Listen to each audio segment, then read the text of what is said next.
নমস্কার বন্ধুরা, অঞ্জনা রান্নাঘরে আপনাদের সবাইকে স্বাগত। বন্ধুরা, আজকের রেসিপি হলো সুজির বিস্কুট। কিভাবে আমরা ঘরে থাকা কিছু উপকরণ দিয়ে এই বিস্কুটটা বানিয়ে নিতে পারি তা কিন্তু বন্ধুরা আমার ভিডিওটা দেখলে বুঝতে পারবেন।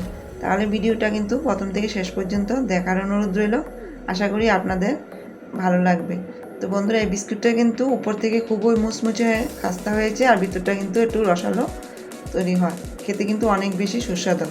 তার জন্য বন্ধুরা এখানে এক বাটি সুজি নিয়েছি।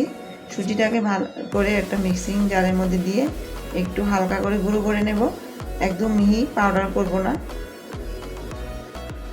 তারপর সুজিটাকে গুঁড়ো করে নিয়ে এক সাইডে রেখে তার জন্য নিয়েছি একটা বাটির মধ্যে আমি এই চামচটা 4 চামচ ঘি দিয়ে দিচ্ছি। তো আপনারা চাইলে বিস্কিটটাকে ঘিয়ের পরিবর্তে বাটার দিয়েও বানাতে পারবেন। এখানে ঘিয়ের যে চামচে আমি ঘিটা নিয়েছি সেই চামচ মেপে কিন্তু আমি এখানে 6 চামচ চিনি দিচ্ছি। তারপর হাফ বাটি দিয়ে দেব লিকুইড দুধ।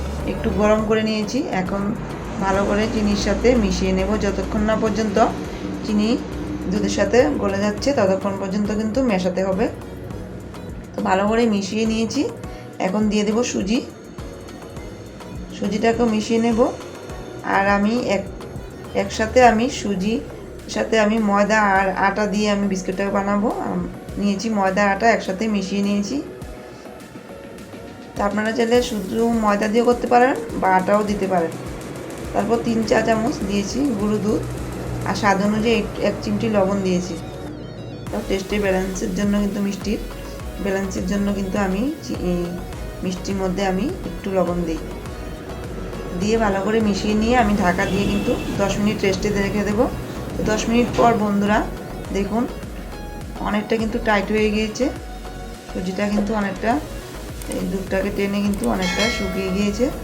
এখন এর মধ্যে সামান্য পরিমাণ একটু ময়দা দিয়ে এখন ডোটাকে ভালোভাবে মাখিয়ে নেব।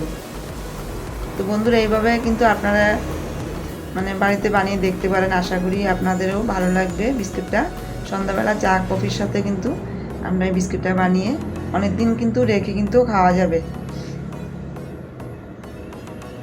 তো বন্ধুরা এরকম নরম করে ডোটা তৈরি করে এর থেকে আমি ছোট ছোট করে বিস্কুটের শেপ দিয়ে নিচ্ছি।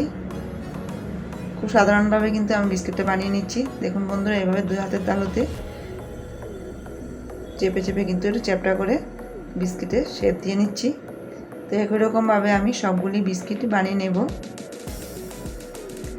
তো বন্ধুরা আমার চ্যানেলে যদি নতুন বন্ধু হয়ে থাকেন আমার চ্যানেলটাকে সাবস্ক্রাইব করে নেবার অনুরোধ রইল। আর আমার চ্যানেলটার মধ্যে আরও অনেক রকমের ভিডিও আছে, আপনারা দেখতে পারেন। আশা করি আপনাদের ভালো লাগবে। তারপর দেখুন বন্ধুরা কড়াইতে পরিমাণ মতো তেল দিয়ে বিস্কিটগুলিকে দিয়ে দিচ্ছি। আর তেলটা কিন্তু বন্ধুরা খুবই হালকা গরম করে কিন্তু দিতে হবে। তো এইভাবে কিছুক্ষণ সময় নিয়ে কিন্তু উল্টে পাল্টে বিস্কিটগুলিকে ভেজে নেব। তো বেশি গরম করে দিলে কিন্তু তেলের মধ্যে বিস্কুটগুলি কালারটা সঙ্গে সঙ্গে চেঞ্জ হয়ে যাবে, কিন্তু বিস্কুটগুলি ভিতর থেকে কিন্তু ভাজাটা ভালোভাবে হবে না। দেখুন বন্ধুরা এইভাবে আস্তে আস্তে করে বিস্কুটগুলিকে ভেজে নিতে হবে।